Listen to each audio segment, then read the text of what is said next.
اس میں کیا چیز ہوا کہ ہوتی ہے۔ اللہ کا لاکھ لاکھ شکر و احسان میں بجا لاتا ہوں کہ اس نے جیسے بھی میں آیا، لیکن واقعتاً محسوس یہ ہوا کہ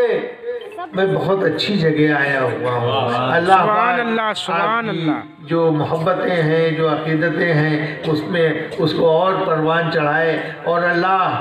اس خاص طور سے، خصوصی طور سے اس گاؤں کو، جیت پور کو اور قرب کے جتنے بھی گاؤں ہیں وہاں کے رہنے والوں کو اللہ اپنی رحمت و نعمت سے مالا مال فرمائے۔ اور اس بیچ میں ایک چیز وہ یہ بھی ہے کہ کبھی بھی میرا نمبر آپ لوگ لے لیجئے گا، جو بھی موبائل کا ہے، کوئی بھی ضرورت پڑے، کسی بھی وقت کی ہماری ضرورت، اگر آپ کو کسی ایسی وہ ہے تو آپ بے سوچے سمجھے آپ فون کریے، انشاءاللہ تعالیٰ میں آپ کی خدمت کے لیے حاضر رہوں گا۔ یہ میرے لیے بہت بڑی سعادت ہوگی، میں خود کو خوش نصیب سمجھوں گا کہ میں آپ کی خدمت کر رہا ہوں۔ تو میرے دوست بھائیوں، اس چیز کو بھی مد نظر رکھیے۔ اور تیسرے یہ کہ ایسے پروگرام اور ایسی محفلیں آپ برپا کرتے رہیے، جس وقت بھی خادم کو مجھے یاد کریں گے انشاءاللہ تعالیٰ میں آپ کے بیچ میں نظر آؤں گا۔ اللہ تعالیٰ ہمیں اور آپ کو اچھا رکھے۔ اور تیسری بات یہ ہے، ایک بڑا ضروری بات آپ سے یہ عرض کرنا ہے کہ دیکھیے، علم کی قدر اور قیمت جو ہے اس کا کوئی مول نہیں ہے۔ اگر علم نہ آتا تو دین پروان نہ چڑھتا۔ اس علم کی قدر کرنا، اس علم کی حفاظت کرنا ہمارا اور آپ کا فریضہ ہے۔ حضور کریم صلی اللہ علیہ وسلم نے فرمایا تھا کہ علم حاصل کرو، چاہے اس کے لیے ملک چین کیوں نہ جانا پڑے۔ تو آج میرے دوستو بہت کچھ اس اسلام میں اس طرف بڑے قدم اٹھائے گئے ہیں، مدارسوں کا انتظام کیا گیا ہے، مدارس بنائے گئے ہیں، دارالعلوم چل رہے ہیں، اور اس کے ساتھ کچھ دوسرے بھی ادارے اپنا کام کر رہے ہیں۔ لیکن ایک بہت بڑی خوشخبری اور ایک بہت بڑی بات آپ کو بتانا چاہتا ہوں کہ ہمارے ابھی تک جب بھی ہم دیکھتے ہیں کہ دنیا میں تو وہ انسان چمک جاتا ہے، اور یا پھر دنیاوی تعلیم جو ہوتی ہے اس نے حاصل کی ہے تو وہ دنیاوی تعلیم جو ہے اس کو نوکریاں ملتی ہیں اور اس کا گھر کفیل، یعنی وہ خود ایسا ہو جاتا ہے کہ یعنی ہر چیز، ہر ضروریات کو وہ پورا کر سکتا ہے۔ تو میرے دوستوں، ابھی تک ہم نے دیکھا کہ مدارس اپنی جگہ پوری ذمہ داری سے کام کر رہے ہیں، ہر گاؤں میں ہر جگہ مدرسے ہیں، قائم ہیں، اور ان سے الحمدللہ حافظ حضرات، عالم حضرات یہ سب وہاں سے فارغ ہو رہے ہیں، اور یہ دین کا بہت بڑا اثاثہ ہے، یہ دین کی بہت بڑی خدمت ہے۔ دین کے یعنی یہ وارث انبیاء ہیں عالم حضرات، ماشاءاللہ۔ یہ اس چیز کو تو ہمیں جاری رکھنا ہے، لیکن اس کے جاری رکھتے ہوئے ہمیں دوسری طرف بھی تھوڑا سا سوچنا یہ ہے کہ ہم جس ملک میں ہیں وہاں پر کس چیز کی کمی ہے، ہم میں وہ کون سی چیز نہیں ہے جو ہم دوسری قوم، دوسرے لوگوں سے مقابلہ نہیں کر پا رہے ہیں۔ اس کی صرف واحد وجہ یہ ہے کہ ہمارے بچے دنیاوی تعلیم نہیں حاصل کر رہے ہیں۔ کوئی بھی 8واں 10واں 11واں 12واں، بہت کم لوگ ہیں 8 گاؤں میں پتہ لگائے ہیں، ضرور ہیں، لیکن اتنی تعداد کے ساتھ نہیں ہے۔ تو وجہ یہ ہوتی ہے کہ جگہیں نکلتی ہیں 500، ہمارا آدمی ہم بیٹھ ہی نہیں پاتا امتحان میں کیونکہ اس نے پڑھا ہی نہیں ہے۔ تو اس چیز کو ختم کرنے کے لیے ہمارے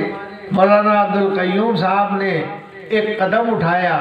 آپ نے ایک مدرسہ قائم کرنے کا یہاں پہ پروگرام بنایا ہے، اور اس کے لیے آپ نے ایک زمین بھی ہموار کی ہے، نقشہ وغیرہ بھی بنایا ہے، اور ساتھ ہی میں ایک پرائمری اسکول جہاں پر انگلش میڈیم میں پڑھائی کی جا سکے، تاکہ لڑکا پڑھ کے ہمارے بچے، آنے والی نسلیں آگے جا کے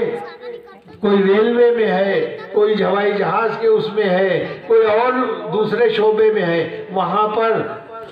اپنا اپلائی کر سکے اور نوکری حاصل کر سکے۔ یہ بے حد وقت کی نزاکت ہے، وقت کی ضرورت ہے۔ ایسا نہیں ہے کہ آپ لوگ سمجھیں کہ ہم یہ کہنا چاہتے ہیں کہ مدارس کی پڑھائی ہمارے لیے کام کی نہیں ہے۔ مدارس کی پڑھائی تو سب سے اعلیٰ ہے، سب سے یعنی اس سے بہتر تو کوئی چیز ہے ہی نہیں۔ ہماری دین و دنیا اسی سے سنورتی ہے۔ لیکن جس ملک میں ہم ہیں وہاں پر انگلش تعلیم، دنیاوی تعلیم بے حد ضروری ہے۔ اس چیز کو مد نظر رکھتے ہوئے مولانا عبدالقیوم صاحب نے اپنا یہیں پر ایک جگہ نکالی ہے اور اس میں دوسری جگہ ساتھ میں بھی لی ہوئی ہے۔ تو ہم سے ذکر کیا تھا، ہم نے بھائی سب سے پہلے ان کی اس بات کو خوش آمدید کہا اور یہ بھی کہا کہ آپ نے بہت اچھا قدم اٹھایا ہے۔ ہماری آپ سے صرف یہ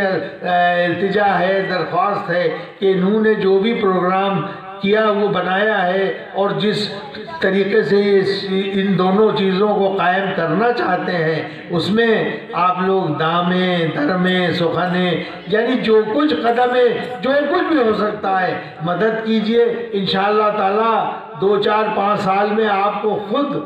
وہاں کی نوعیت کا پتہ لگے گا اور آپ کا دل خوش ہوگا کہ آج ہمارے بچے وہاں سے فارغ ہو رہے ہیں، ہمارے بچے دنیاوی تعلیم میں کیسا بڑھ چڑھ کے حصہ لے رہے ہیں اور یہ جو نوکریاں ہیں اس میں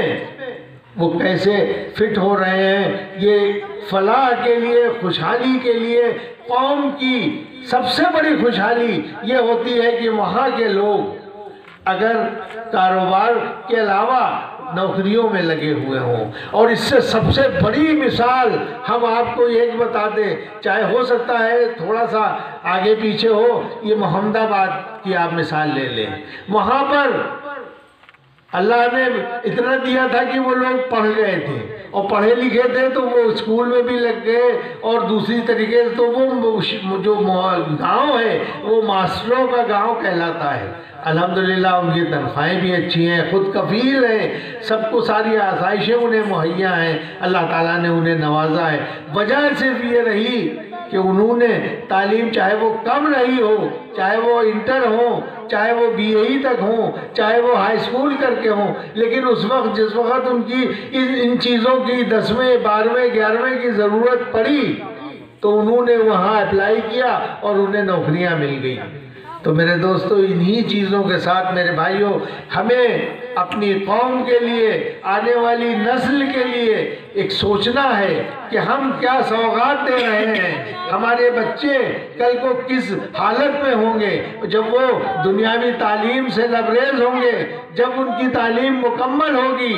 تو الحمدللہ معاشرہ بھی سدھرے گا، الحمدللہ ہر چیز صاف ستھرائی کے ساتھ بکھرے گی۔ چلیں گے تو لگے گا پڑھے لکھے لڑکے جا رہے ہیں، بیٹھیں گے تو لوگ ان کی تعریف کریں گے۔ اور اس کے علاوہ نوکریوں میں جو آج کل یہ چل رہا ہے، کوئی انجینئرنگ میں گیا، کوئی ڈاکٹری میں گیا، کوئی اور ٹیکنیکل اس میں چلا گیا، تو ان میں